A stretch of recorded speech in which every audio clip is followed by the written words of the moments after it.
और अभी कलिकाल का हम ज्यादा वर्ष तो नहीं देखे, 40 वर्ष देखे, क्योंकि 10-15 वर्ष में तो चेतना जागृत होती है, जानकारी होती है अच्छे बुरे की, क्या चल रहा है क्या नहीं। 13 वर्ष में बाबा जी बन गए थे, तो 40 वर्ष का तुम्हें ध्यान है। इतना बड़ा परिवर्तन 40 वर्ष में हुआ है कि गंदगी ही गंदगी फैलती चली जा रही है, गंदगी ही फैलती चली जा रही है।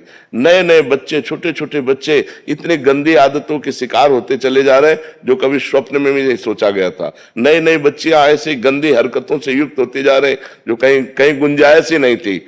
ब्याह भले 14-15 में हो जाए, गमन होता था 20 वर्ष में। बड़ी पवित्रता, पातिव्रत धर्म, सत्यता। अब क्या गंदगी! 13 वर्ष से लेकर 20 वर्ष का बच्चा संपूर्ण ज्ञान रखता है संसार का, और इतना व्यभिचार परायण कि 10-20 बॉयफ्रेंड बदल जाते हैं। नहीं बदल जाते, वो व्यभिचारी पुरुष 10 स्त्रियों से, अभी 20 वर्ष का हुआ है और 10 लड़कियों से, ये क्या है? तो कलयुग अभी भजन करने का कुछ अवसर रह गया है, आगे और ऐसा अवसर आएगा भजन पूजन स्वाहा स्वधा। अब यज्ञ कहाँ हो रही है? रोज पंचयज्ञ करने का अधिकार, रोज त्रिकाल संध्या का अधिकार, सब कहाँ गया? सब खो गया। रोज शास्त्र स्वाध्याय, रोज दान पुण्य, नियम पूर्वक दान पुण्य, नियम पूर्वक दूसरों की, ये सब कहाँ गया? किसी तरह हमारी वासनाओं की पूर्ति हो, ये वृत्तियां चल रही हैं।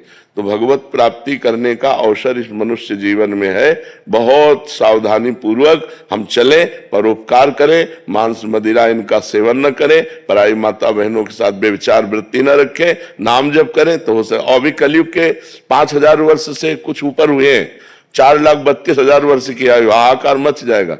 अभी तो 32,000 में नहीं पहुंचा, अभी तो घुटनों के बल चल रहा है। थोड़ा जवान होने दो, फिर देखना भाव भ्रष्टाचारा सब संसारा, धर्म सुने नहीं काना। कान से धर्म नहीं सुनाई देगा। आगे समय आएगा ऐसा कि अगर जो भगवान और धर्म की चर्चा करेगा मार दिया जाएगा, पाप आचरण की वृद्धि हो जाएगी। 40 वर्ष में हम बड़ा परिवर्तन देख रहे हैं। छोटे छोटे बच्चे मोबाइल से सब कुछ उनको पता है, सब कुछ पता है, सब सर्च कर लेते हैं और सब कुछ उनको पता है, जिससे उनकी बुद्धि प्राकृतिक माया में आकर्षित होकर के सतमार्ग का त्याग प्रारंभ से ही कर देती है। प्रारंभ से ही झूठ बोलना, प्रारंभ से ही असत क्रीड़ाओं को देखना, प्रारंभ से ही गंदे खेलों को करना, ये छोटे छोटे बच्चों में पाया जा रहा है।